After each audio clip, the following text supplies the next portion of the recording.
Hello बच्चों, हम पढ़ रहे थे हेट्रोजीनियस मिक्सचर्स से उनके कंपोनेंट्स को कैसे सेपरेट करते हैं। उनमें से एक मेथड हमारा है सेंट्रीफ्यूगेशन। सेंट्रीफ्यूगेशन किन सब्सटेंसेस के लिए, कैसे मिक्सचर्स के लिए यूज करते हैं, इसके लिए देखिए सेंट्रीफ्यूगेशन एक ऐसा मेथड है जिसमें हम किसी भी मिक्सचर को जिसके कंपोनेंट्स को हमें सेपरेट करना है, उनको हम क्या करते हैं, एक सेंट्रीफ्यूज के अंदर मिक्सचर को रख करके और उसको रोटेट करते हैं। ठीक है, और रोटेट करने की वजह से इसको हम सेंट्रीफ्यूगेशन कहते हैं। तो सेंट्रीफ्यूगेशन क्या है? Centrifugation is a method of separating component of the mixture by rapidly rotating the mixture in the centrifuge. ठीक है, सेंट्रीफ्यूज क्या है? सेंट्रीफ्यूज एक इंस्ट्रूमेंट है जिसमें मिक्सचर को हम रखते हैं। अच्छा, ये किसके लिए यूज होता है? ये ऐसे सब्सटेंसेस के लिए यूज होगा, ऐसे मिक्सचर के लिए यूज होगा जिसमें सॉलिड पार्टिकल्स जो होंगे वो ऐसे होंगे जिनका साइज बहुत छोटा होगा और वो जल्दी से सेटल डाउन नहीं होंगे। ठीक है, when the solid particles are very small and can not settle down quickly under gravity, क्योंकि कोई भी सब्सटेंस अगर नीचे सेटल डाउन होता है तो वो ग्रेविटी की वजह से सेटल डाउन होता है। ठीक है, तो ऐसे पार्टिकल्स जिनका साइज बहुत छोटा है और वो सेटल डाउन नहीं हो रहे हैं जल्दी से, ऐसे सब्सटेंसेस को अलग करने के लिए, सेपरेट करने के लिए ये वाला सेंट्रीफ्यूगेशन यूज करते हैं। अच्छा, अब इसमें मिक्सचर, इसमें वो क्या है, इसका प्रिंसिपल क्या है? ये इसमें प्रिंसिपल ये है कि ये जो है, जो इसके कंपोनेंट, जो ऐसे मिक्सचर के जो कंपोनेंट्स होंगे वो अलग अलग डेंसिटीज रखते होंगे। ठीक है, तो it is based on different densities of the different component. ठीक है, तो जो हैवियर पार्टिकल्स होंगे उनकी डेंसिटी हाई होगी और जो लाइटर पार्टिकल्स होंगे उनकी डेंसिटी कम होगी। ठीक है, तो हैवियर पार्टिकल्स जो है, हैवियर पार्टिकल्स यानी डेंसर पार्टिकल्स जो है वो क्या होंगे, रोटेट करने पे जिस एक्सिस के चारों ओर रोटेट कर रहे हैं। जैसे मान लो मेरे पास एक सेंट्रीफ्यूगेशन मशीन है और इसमें ये एक्सिस है, इसका ये एक्सिस है, तो इसके एक्सिस के चारों ओर ऐसे रोटेशन हो रही है, इसमें ऐसे रोटेशन हो रही है। ठीक है, इस तरीके से रोटेशन हो रही है, तो ये तो इसका एक्सिस हुआ और ये इसका रोटेशन इस तरीके से हो रहा है, ये इसका रोटेशन हो रहा है। ठीक है, तो एक्सिस के बाहर की ओर क्या हो रहा है, जो डेंसर पार्टिकल्स हैं वो move away from the axis of the rotation and settle at the bottom. ठीक, यानी कि जो हैवियर पार्टिकल्स हैं वो बाहर की ओर, बाहर की ओर क्या हो जाता है, जो डेंसर पार्टिकल्स है वो भागने लगते हैं। ठीक है, और जो लाइटर पार्टिकल है वो उनके ऊपर यानी बीच में रहते हैं। राइट, अब यहाँ पर रीजन क्या है ऐसा होने का रीजन ये है कि जब हम किसी भी मिक्सचर को स्पिन करते हैं यानी रोटेट करते हैं तो पार्टिकल्स के बीच में एक फोर्स क्रिएट होता है जिसको हम बोलते हैं सेंट्रीफ्यूगल फोर्स। और सेंट्रीफ्यूगल फोर्स क्या करता है, it moves the denser particles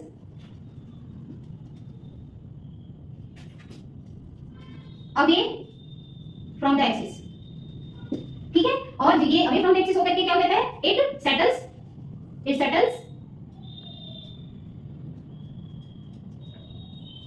at bottom and lighter particles remain at center above it। ठीक है, तो जो लाइटर पार्टिकल्स होते हैं वो सेंटर पे रहते हैं और वो किसके ऊपर आ जाते हैं, वो लाइटर पार्टिकल्स डेंसर पार्टिकल्स के ऊपर होते हैं। तो इसमें सेपरेट होकर के क्या होता है, ऊपर सपोज लाइटर पार्टिकल्स कलेक्ट हो गए और नीचे डेंसर पार्टिकल्स कलेक्ट हो गए। जो नीचे डेंसर पार्टिकल्स हैं इनको हम बोलते हैं पैरेट और ये ऊपर जो है इनको हम बोलते हैं सुपरनेटेंट। ये ऑब्जेक्टिव क्वेश्चंस में आता है। ठीक है, तो और हम मिल्क क्रीम को इसी मेथड से सेपरेट करते हैं। मिल्क क्रीम से हम बटर को इसी मेथड से सेपरेट करते हैं। ठीक है, मिल्क क्रीम जो है वो एक मिल्क क्रीम हेट्रोजीनियस है और ये कोलाइड है, और कोलाइड के अंदर भी क्या है, इमल्शन है। कोलाइड के अंदर भी इसका टाइप क्या है, इमल्शन है। इमल्शन क्या होते हैं, इमल्शन होते हैं दो या दो से ज्यादा लिक्विड्स जब आपस में मिक्स फॉर्म में दिखाई देते हैं लेकिन वो इमिसिबल होते हैं। तो आई होप सेंट्रीफ्यूगेशन आपको समझ में आ गया होगा। और इसमें एक चीज और ध्यान रखेंगे कि ये सेंट्रीफ्यूगल फोर्स जो है इसका डायरेक्शन पूछा जाता है। सेंट्रीफ्यूगल फोर्स का जो डायरेक्शन है ये आउटवर्ड होगा। ठीक है, और इसके साथ साथ एक फोर्स और वर्क करता है जो कि होता है सेंट्रीपिटल फोर्स, और सेंट्रीपिटल फोर्स का डायरेक्शन होता है इनवर्ड। सेंट्रीपिटल फोर्स का डायरेक्शन होता है इनवर्ड। ये होता है सेंट्रीपिटल और ये होता है सेंट्रीफ्यूगल। ठीक है, दोनों फोर्स एक साथ काम करते हैं जिसकी वजह से लाइटर और हैवियर पार्टिकल्स सेपरेट होते हैं। अब हम जानेंगे कि सेंट्रीफ्यूगेशन जो है किस किस फील्ड में यूज होता है, इसके एप्लीकेशंस क्या है। ठीक है, देखो सस्पेंडेड पार्टिकल्स किसी भी लिक्विड के अंदर अगर हैं तो उसके पार्टिकल्स को सेपरेट करने के लिए यही मेथड यूज करते हैं जो कि ज्यादातर लैब्स के अंदर यूज किया जाता है। आपने देखा होगा कि हमारा ब्लड सैंपल लेने के लिए जो पैथोलॉजिस्ट आते हैं ब्लड सैंपल लेके जाता है और फिर वो टेस्ट की रिपोर्ट्स जब हमें प्रोवाइड करता है तो उसमें क्या क्या लिखा होता है, आरबीसीज इतने हैं, डब्ल्यूबीसीज इतने हैं, प्लेटलेट्स इतने हैं, इस तरीके से और भी बहुत सारे कंपोनेंट्स के बारे में लिखा रहता है। तो ये सारे के सारे कंपोनेंट्स कैसे सेपरेट होते हैं मेडिकल लैब के अंदर, ये सब सेंट्रीफ्यूगेशन से सेपरेट होते हैं, ठीक है। और मिल्क क्रीम को सेंट्रीफ्यूगेशन की हेल्प से ही उसके अंदर का बटर और क्रीम और मिल्क को सेपरेट किया जाता है, जो कि डेयरी इंडस्ट्रीज के अंदर यूज होता है, ठीक है। अच्छा, बायोलॉजिकल कंपोनेंट्स जैसे उसके अंदर जो सेल्स है, प्लाज्मा है, उनको कैसे अलग किया जाता है, वो बायोटेक्नोलॉजी के अंदर इस सेल्स अदर बायोलॉजिकल कंपोनेंट्स को सेल से अलग किया जाता है, ठीक है।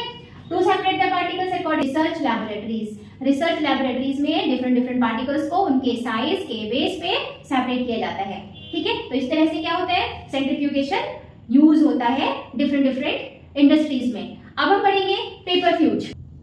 पेपर फ्यूज एक लो कॉस्ट डिवाइस है जो कि पहले पुराने समय में यूज किया जाता था, इस तरह के कंपोनेंट्स का सेपरेशन करने के लिए यूज किया जाता था, ठीक है। क्योंकि ये मैनुअल होता है, इसमें इलेक्ट्रिसिटी का कोई खर्चा नहीं है, ज्यादा एक्सपेंसिव नहीं है।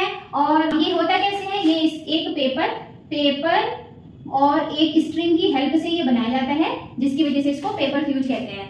आप बना सकते हो घर पे इसको, जैसे एक सीडी होता है, जो आप पहले सीडी होता था, सीडी के बीच में आप ऐसे एक स्ट्रिंग डालो, उसको इस तरीके से घुमाओ, उससे क्या दिखता है, उससे आपका पेपर फ्यूज बन जाएगा, जो कि आपको पिक्चर में दिखा रखा है। तो इसको देख लीजिए। तो अब हम समझेंगे कि सेंट्रीफ्यूगेशन और पेपर फ्यूज में डिफरेंस क्या है, ठीक है। सेंट्रीफ्यूगेशन एक जनरल टेक्निक है जो कि हर लैब में यूज हो रही है, लेकिन पेपर फ्यूज क्या है, पेपर फ्यूज एक सिंपल डिवाइस है जो कि पहले यूज ही किया जाता था और इसने क्या किया, सेंट्रीफ्यूगेशन को डिमॉन्स्ट्रेट किया, ठीक। यूजुअली क्या है सेंट्रीफ्यूगेशन, नंबर 2 सेंट्रीफ्यूगेशन जो है ये एक सेंट्रीफ्यूग मशीन यूज किया जाता है इसको करने के लिए। और पेपर फ्यूज में क्या होता है, इसमें पेपर और स्ट्रिंग की जरूरत है, इसकी हेल्प से ये बन जाता है। सेंट्रीफ्यूगेशन इलेक्ट्रिसिटी की हेल्प से होता है, लेकिन पेपर फ्यूज जो है इसमें ये मैनुअली ऑपरेट किया जा सकता है।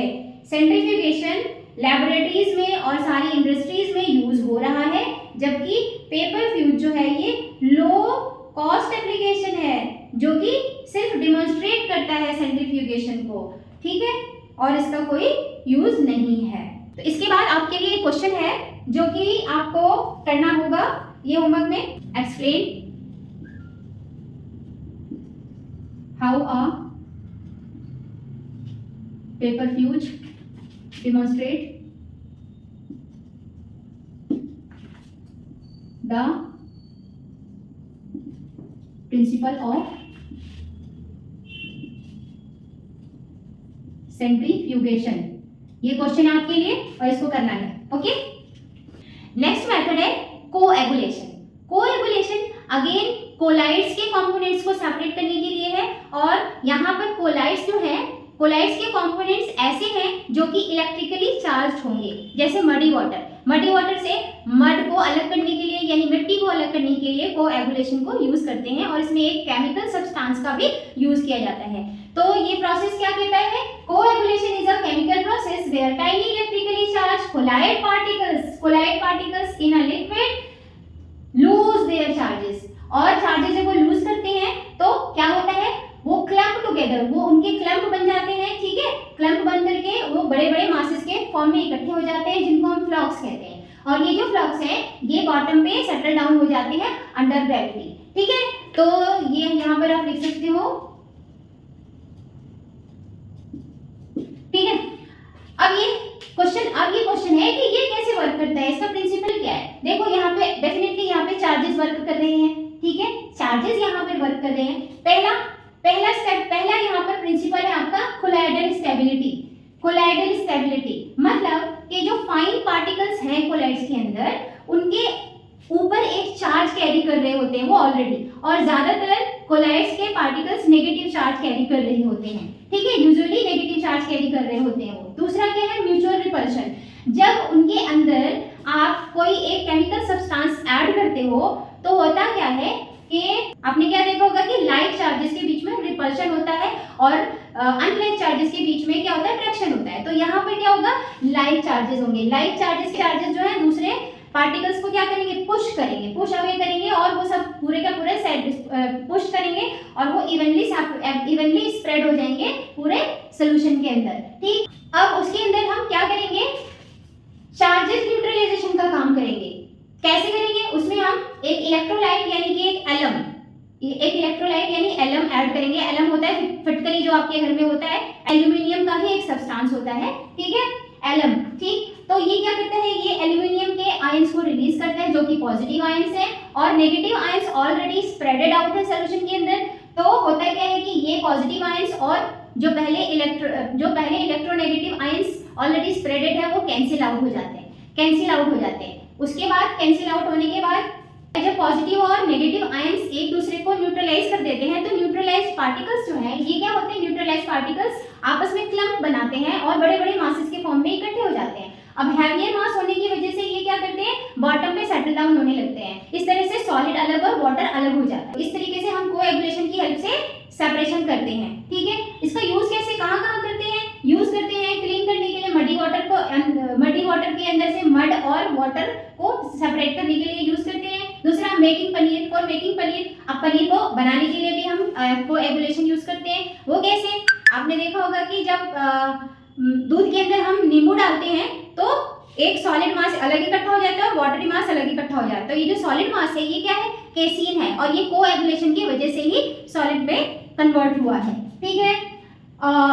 आपने सुंदरबन का नाम सुना होगा। सुंदरबन ये गंगा के किनारे कुछ फर्टाइल डेल्टा टाइप होता है। क्या है कि रिवर के अंदर की जो सॉइल होती है, रिवर के अंदर का जो सॉइल होता है वो कैसा होता है, नेगेटिवली चार्ज होता है, और ओशन के अंदर का जो सॉइल होता है वो अगर उसमें मिक्स होता है जो कि पॉजिटिवली चार्ज होता है, वो एक दूसरे को न्यूट्रलाइज करके फिर से वहां पे कोएगुलेशन प्रोसेस करते हैं, जिसकी वजह से क्या होता है, सुंदरबंस जैसे डेल्टा क्रिएट होते हैं जो कि बहुत फर्टाइल होते हैं। तो इस तरह से हमने देखा कि किस तरह से कोलाइड्स को सेपरेट करने के डिफरेंट मेथड्स हम अप्लाई करते हैं।